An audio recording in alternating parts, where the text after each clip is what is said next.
Hari ini kita akan lanjut materi pembelajaran kita. Ibu akan tampilkan PowerPoint-nya. Coba perhatikan slide di depan. Mau coba kalian amati gambar yang ada di slide tersebut. Ini menunjukkan kehidupan di daerah mana atau kehidupan masyarakat seperti apa. Risma, bagaimana? Perdesaan. Mesya, Jero menunjukkan kehidupan yang seperti apa? Kehidupan yang Sederhana. Sangat sederhana. Yang dimana gambar ini akan mengarahkan kita untuk mempelajari materi kita hari ini. Kita akan mempelajari tentang pola keuangan desa. Nah, untuk indikator pencapaian kompetensinya, yang pertama, Ibu minta Yosua coba baca. Pertama, mengemukakan pengertian desa. Kedua, Yang kedua, mengidentifikasi unsur-unsur desa dari ciri-ciri desa. yang ketiga, Nova. membedakan tingkat perkembangan desa.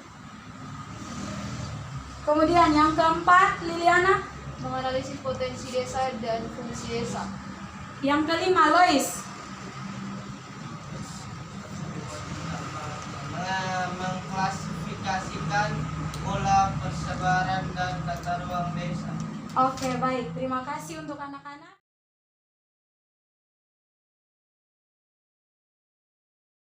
Jadi, untuk mengkaji tentang desa, yang perlu kita tahu dulu tentang apa itu desa. Ada yang tahu apa itu desa?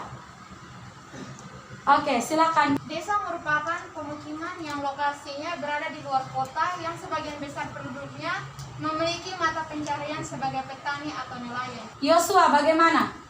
Menurut saya, desa itu merupakan tempat yang asri, yang dimana penduduknya kalau bukan nelayan berarti sebagai petani. Oke, kita bisa lihat desa dari kehidupan lingkungan sekitar. Kita bisa mendefinisikan desa dari keadaan yang bisa kita amati. Misalnya perilaku, lingkungan, atau keadaan masyarakat setempat. Nah, kita akan lihat pengertian desa yang pertama. Menurut Undang-Undang Nomor 6 Tahun 2014, Bab 1 Pasal 1, yang berbunyi apa? Desa adalah kesatuan masyarakat hukum yang memiliki batas wilayah yang berwenang untuk mengatur dan mengurus urusan pemerintah. Kepentingan masyarakat setempat berdasarkan prakarsa masyarakat, hak asal-usul dan atau hak tradisional yang diakui dan dihormati dalam sistem pemerintahan negara kesatuan Republik Indonesia. Oke, baik. Dari pengertian desa menurut Undang-Undang Nomor 6 Tahun 2014 Bab 1 Pasal 1, kalian perhatikan yang merupakan urusan pemerintah. Ada juga kepentingan masyarakat. Artinya bahwa ada pemerintah, ada masyarakat yang tentu memiliki hak asal-usul. Terbentuknya suatu desa. Kemudian, kalau pengertian, Ibu ambil lagi pengertian desa menurut para ahli, yaitu Erwin Tarto. Bagaimana bunyinya, Kakak Helvan? Desa merupakan hasil pertunjukan yang ditentukan oleh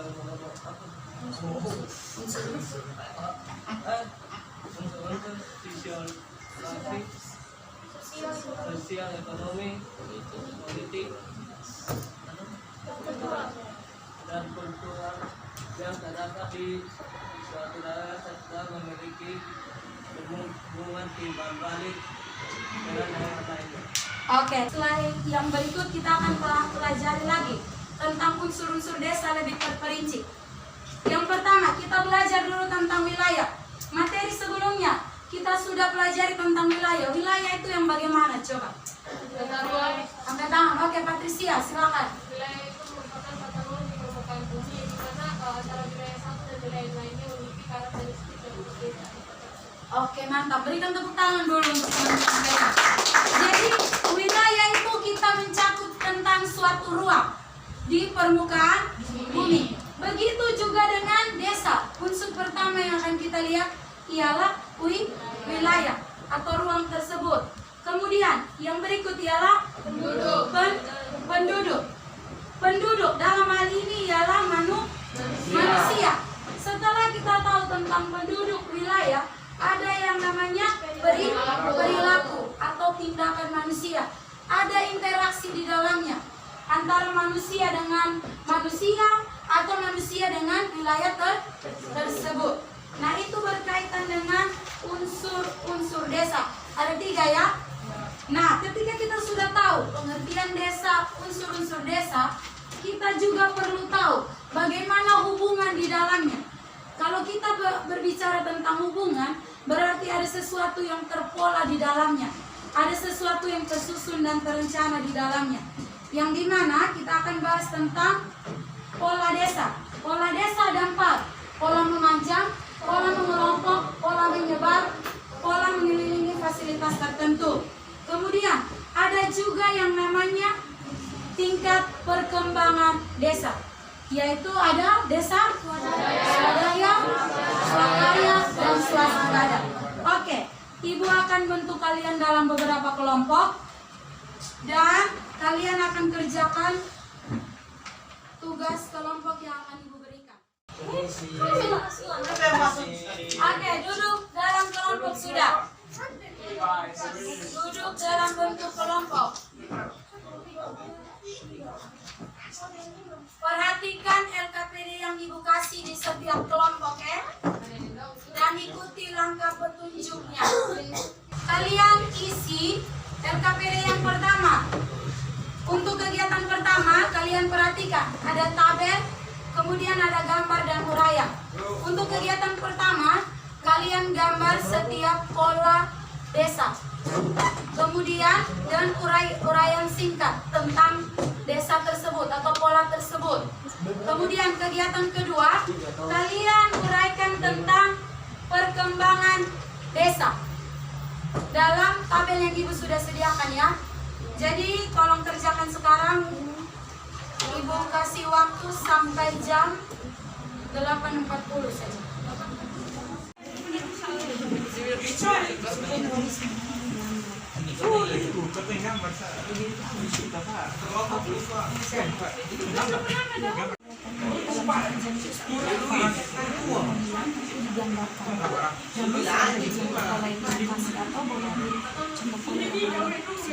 Terus kalau yang kedua bisa relevan dan atau relevan dan berkaitan tulis saja uraian di sini. Sesuai pengertian dari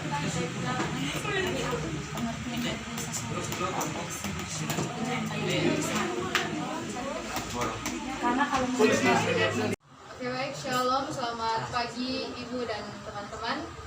Kami dari kelompok 1 akan mempresentasikan hasil kerja kami yang akan dibacakan oleh Lodwig dan Provincia. Yang pertama pola desa terdiri atas pola memanjang, yaitu pola ini biasanya mengikuti jalur utama seperti sungai, pantai, dan jalan. Disebut juga permukiman linear. Pola penyebar, yaitu pola ini terbentuk karena permukiman penduduk tersebar. Umumnya pola permukiman seperti ini berada di kaki gunung atau dataran rendah. Yang ketiga yaitu pola mengelompok, di mana pola permukiman jarak antar hunian yang dibangun saling berdekatan di tempat yang dekat sumber air dan makanan dan sering terlihat pola penduduk mengelompok. Yang keempat yaitu pola mengelilingi fasilitas tertentu. Pola mengelilingi ini umumnya dilakukan oleh penduduk pedesaan dataran rendah dengan mengelilingi fasilitas tertentu yang dianggap vital dalam memenuhi kebutuhan sehari-harinya. Yang berikutnya yaitu tingkat perkembangan desa terdiri atas yang pertama desa swadaya, yaitu desa yang sebagian besar masyarakat dapat memenuhi kebutuhannya sendiri. Yang kedua yaitu desa swakarya, yaitu desa yang keadaannya lebih maju dibandingkan desa swadaya. Yang ketiga yaitu desa swasembada, di mana desa swasembada atau modern yaitu desa yang sudah mampu mengembangkan semua potensi yang dimiliki desa secara optimal. Oke baik, sekian presentasi dari kami. Mungkin ada pertanyaan dari teman-teman.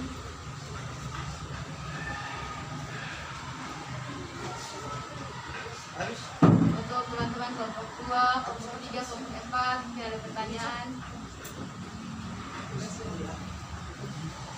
Bagaimana, ada tanggapan? Ada pertanyaan atau kelompok 2? Kelompok 3? Dari speaker. Oke, baik, sekian presentasi dari kami. Terima kasih. Shalom. Salam. Baikkan dari kelompok 2 akan menyampaikan hasil.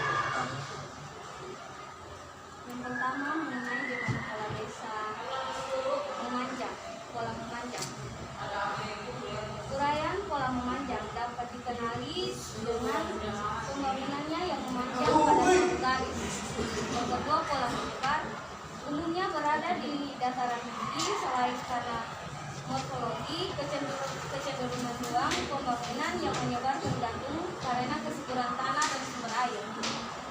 Dan yang ketiga, pola mengelompok. Pola mengelompok ini dibangun memusat pada suatu titik, biasanya terdapat di sekitar gunung atau sumber-sumber air.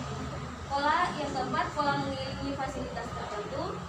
Pola mengelilingi fasilitas tertentu, biasanya masyarakat desa membentuk suatu permukiman dekat dengan pasar, area pertanian, dan sumber mata air guna mempermudah distribusi hasil pertanian, pengairan ke area pertanian. Baik, yang kedua, desa swadaya. Jadi desa swadaya atau dalam hal ini tradisional merupakan desa yang sebagian besar masyarakatnya dapat memenuhi kebutuhannya sendiri. Berikutnya desa swakarya. Jadi desa swakarya atau dalam hal ini transisi merupakan desa yang keadaannya sudah lebih maju dibandingkan desa swadaya. Masyarakatnya sudah mampu menjual kelebihan hasil produksi ke daerah lain. Interaksi dengan desa lain pun sudah ada. Yang ketiga, desa swasembada. Desa swasembada atau dalam hal ini modern merupakan desa yang sudah mampu mengembangkan semua potensi yang dimiliki desa secara optimal. Sekian hasil presentasi kami. Kita ada pertanyaan dari kelompok 1, 3, dan 4. Sudah silakan. Bisa tolong gambarkan bentuk pola memanjang?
Kalian perhatikan pola menyebar, pola memanjang dan mengelilingi fasilitas tertentu.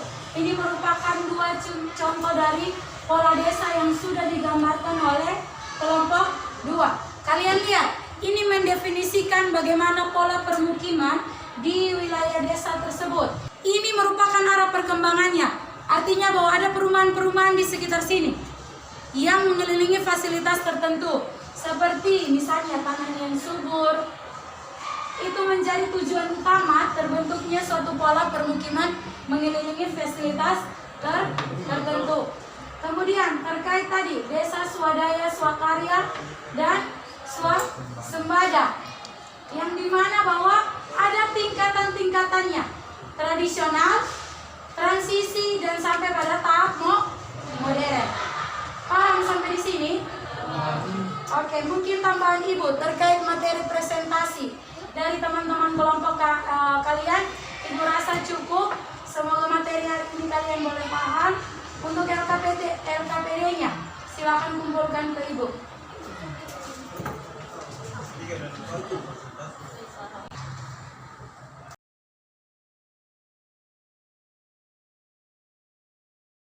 Pertemuan berikut kita akan mempelajari materi tentang pola keruangan kota.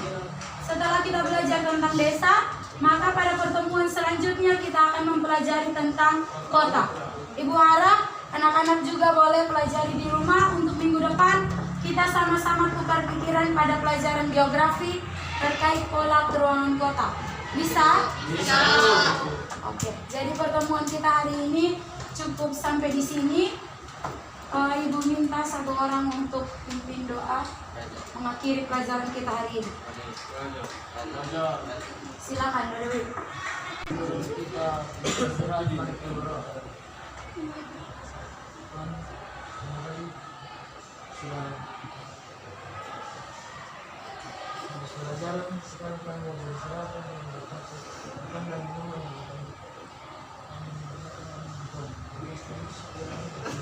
Oke, terima kasih Dewi. Ya, ini hormat. Terima kasih.